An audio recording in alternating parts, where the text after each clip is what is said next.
السلام عليكم ورحمة الله تعالى وبركاته. عيد مبارك، كل عام وأنتم بالخير. داود يا دمانتين dadka muslimiinta walaalahayga waxaan ugu bishaareynayaa bisha barakeysan ee Ramadaan oo inoo dhamaatay hadda oo aan galnay bishii barakeysneed ee Ciidul Fidri. insha Allah waxaan rajeynayaa inuu socday hadda ka hor bishii Ramadaan markaan ku jirnay barnaamij aad u qurux badnaa kaas oo la dhigi jiray afur walaalkaaga. insha Allah waxaan rajeynayaa inaydan dhammaantiin ka caajisi doonin misna aydan ka quusan doonin barnaamijkaas marka hore idin socdeed ku afurnaysaan dadka masaakiinta haddana aad u bedelaysaan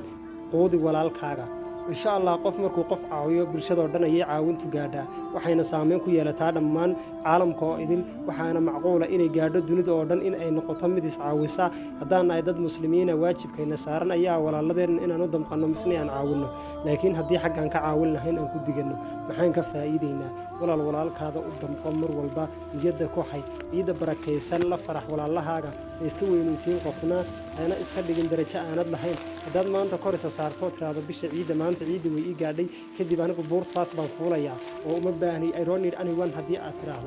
ده تاو حلقة دمني إلى توقف أنترين ودمني مدي سنة واحد كتير إنسان إسكت صاري بالشدة هذا واحد آمن سنة هنا ضد كسر رأسه لكن أقول تتكلم بمثلات كاسس ضعيف بتكتاي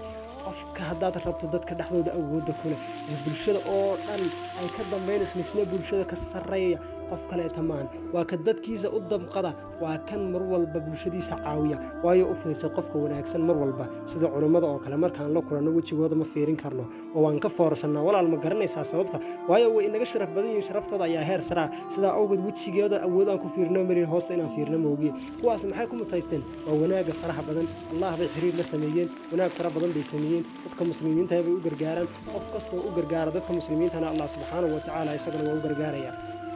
jibaadkeena saaran dhamaanteena ayaa inaan caawino walaalaheena sida noqono kuwa dadka u gargaara oo marnaba aan ka caajin caawinta walaalahooda insha Allah waxaan rajeynayaa bisha ku xigta inaan ku gaari doono bashbash iyo barwaaqo ciideeda inaan ku gaari doono caafimaad nabadgelyo iyo insha Allah hadduu rabbi raali ka noqdo barwaaqo waxaan rajeynayaa dhamaanteena khayr wa salaamu calaykum wa rahmatullahi ta'ala wa barakaatuh.